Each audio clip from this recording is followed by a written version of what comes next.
I've always been interested in learning a foreign language. When I was posted to Moscow in 1986, the time when the Soviet Union was beginning to break down, it was impossible to operate effectively as a journalist without learning Russian. You know, it's very useful to have an interpreter if you don't have the language, but you're very restricted in what you do.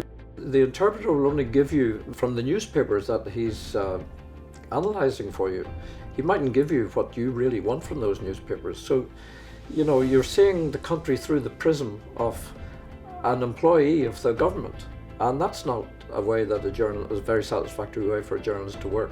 So when you know the language, you can read the papers yourself, you can go out and speak to people, you can do interviews without your interpreter and operating properly as a correspondent. I think learning a language is great fun. It gives you an insight into another country. It means that it's going to be much more delightful to visit that country. In career terms, it may be the making of you.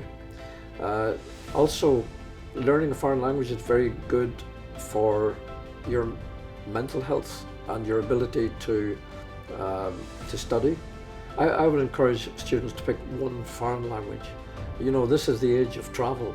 You're going to go to whatever the country of whatever language you learn at some stage in your life, and it's going to be, you'll find, not only useful but much more fun.